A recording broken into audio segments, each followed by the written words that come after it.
First Amendment ended the Vietnam War, and it caused a U.S. president to resign. It's a powerful tool.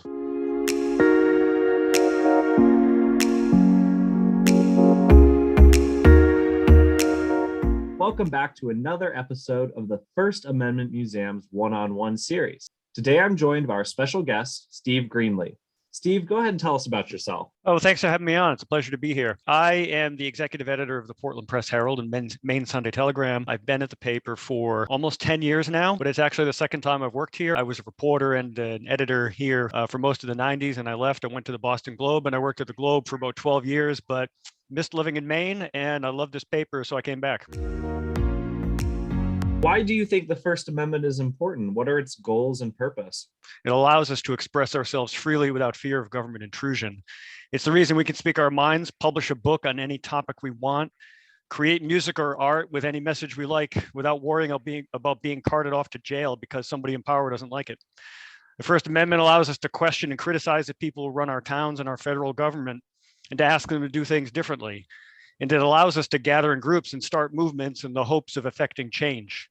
It enables us to tell the truth about what powerful people and institutions are doing. These are things that in some parts of the world can get journalists imprisoned or disappeared. So it lets us stand up and say, we don't like the way things are going. We can do better. First Amendment ended the Vietnam War, and it caused a U.S. president to resign. It's a powerful tool. So why did you decide to become a member of the press anyway? This started when I was about 10 years old. I had a paper route, and I'd read the paper as I started going door to door, and I got attracted to this idea that I could write something that would be delivered to everybody's homes the next day. And that idea, I mean, it stayed with me throughout childhood, and then it really solidified when I was in college. I became the editor of my campus newspaper. We had a daily newspaper on campus, and we did a lot of reporting one semester on the governor's attempts to cut funding for higher education. This was in another state. This wasn't in Maine.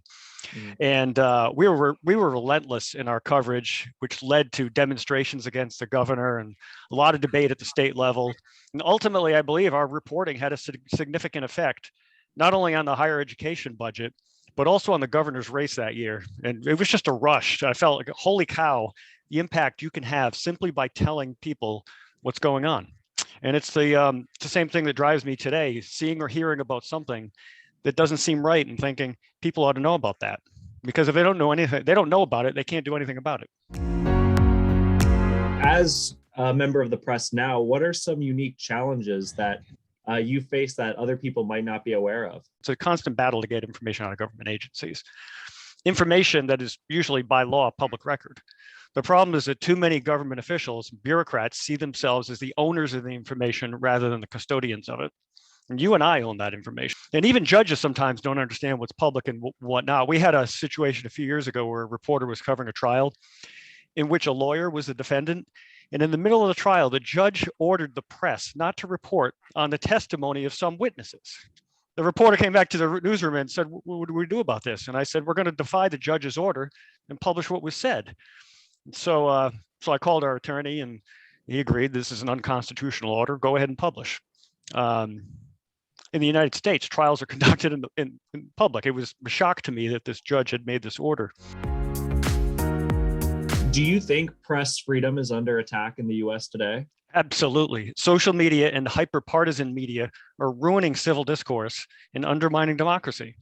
We're fracturing into camps. The algorithms that determine what we see in our social media apps are feeding our own opinions back to us. It's dangerous, and it's fueling attacks on journalists. So a lot of people now see objective reporting as biased because it doesn't conform to their preconceived notions or the opinions that are being fed to them constantly.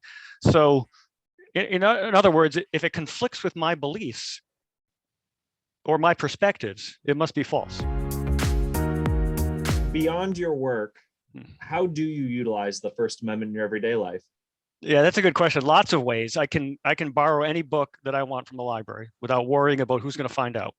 I can play music in a band, which I do, without wondering whether an officer is in the room and waiting for us to play a song with anti-government lyrics that's going to get us in trouble. I can email my town councilors and tell them I don't like the budget priorities they're setting for the town, or I can go to any church I want. I can change religions.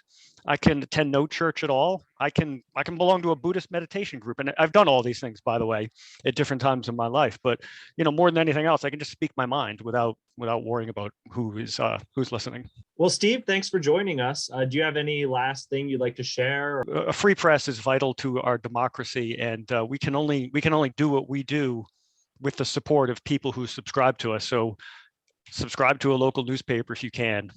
Subscribe to the Press Herald. Subscribe to any other newspaper in Maine or outside of Maine, because we need support to be able to keep doing what we're doing, and support democracy. Thank you for taking the time to join us for this. Well, thanks for having me on. I really enjoyed it.